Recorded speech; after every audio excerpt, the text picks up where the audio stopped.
Here's a prickly choice for you. Would you rather have a tiny shard of broken glass stuck in your fingertip, or a little sliver of wood? If you had to pick, you might prefer the wood, right? After all, wood is softer and natural, and glass is like nothing but sharp edges. But the fact is, as far as your immune system is concerned, splinters made of organic matter can pose a bigger threat than a chip of glass or sliver of metal. Of course, when anything gets under your skin, your body's immune system will react to the invasion. The tissues around the injury will get inflamed, becoming red and swollen as blood and immune cells rush to the site. But if it's a big object, like a splinter, and the cells can't break it up and get it out, the next best thing is to wall it off from the rest of the body. White blood cells will surround it, forming a barrier known as a granuloma to keep it from going anywhere. But glass and metals are inorganic. They're not made from the tissue of a living thing, so they won't cause as much of an inflammatory response as an organic object like a piece of wood or a thorn. If your splinter is a piece of glass, as long as it isn't from like a beaker of anthrax or something, it's not the end of the world if you can't get it out right away, because the granuloma will just keep it blocked off. In fact, doctors sometimes recommend leaving small pieces of glass or metal inside of you because it's more damaging to your tissue to dig around and get it out. But organic materials like wooden splinters, cactus spines, or plant thorns are more of a problem. These little so-and-sos cause a much bigger reaction from your immune system. Woods have oils and resins in them that your cells recognize as especially dangerous, so they trigger more inflammation. They're also more likely to be covered in all sorts of harmful bacteria and fungi. That's why people get tetanus shots, to protect them from Clostridium tetani, the bacterium that causes tetanus, a condition that can cause uncontrolled muscle spasms throughout your body. You might associate tetanus with like rusty nails, but rust doesn't cause tetanus.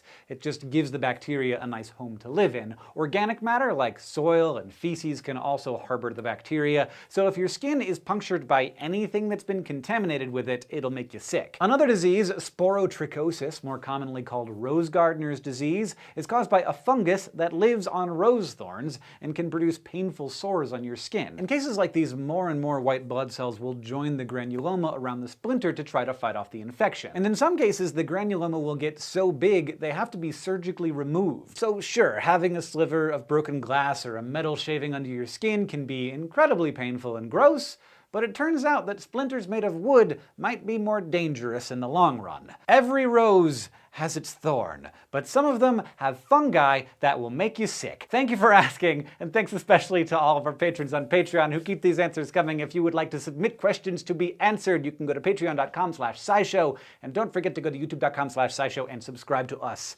It's great.